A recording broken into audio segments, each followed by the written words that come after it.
આપ જોઈ રહ્યા છો સ્પાર્ક ટુડે ન્યૂઝ સમાચાર સુરતથી મળી રહ્યા છે। ડિંડોલી વિસ્તારમાં 6 વર્ષીય બાળકનું અપહરણ થવાને મામલે વધુ માહિતી સામે આવી છે। સુરત ક્રાઇમ બ્રાન્ચે બાળકને શોધી કાઢ્યું છે। પિતાએ જ પોતાના બાળકનું અપહરણ કર્યું હતું। પિતાએ 9 લાખનું દેવું હતું ત્યારે સસરા પાસે આરોપી પિતા ખંડણી માંગવાનો હતો। આજે ઘટના છે તે સુરતની છે।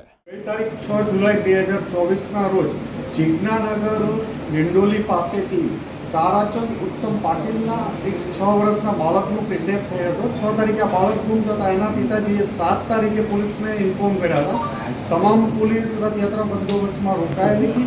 તેમ છતાં 7 તારીખથી કન્ટિન્યુ સુરત ક્રાઇમ બ્રાન્ચની ટીમ, ડિંડોલી પોલીસ સ્ટેશનની ટીમ વગેરે રાત દિવસ મહેનત કરતા હતા।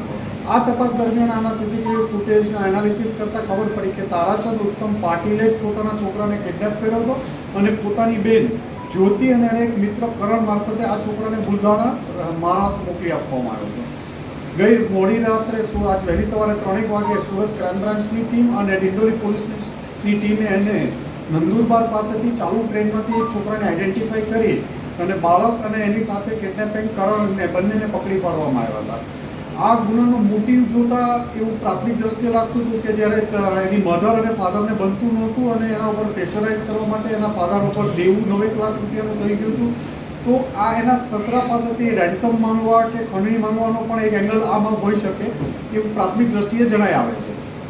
હાલ આમાં એના ફાધર તારાચંદ ઉત્તમ પાટીલ, એની બહેન જ્યોતિ ઠાકરે અને કરણ વાકોડે 3ની ધરપકડ કરવામાં આવી છે અને આગળની તપાસ ચાલુ છે।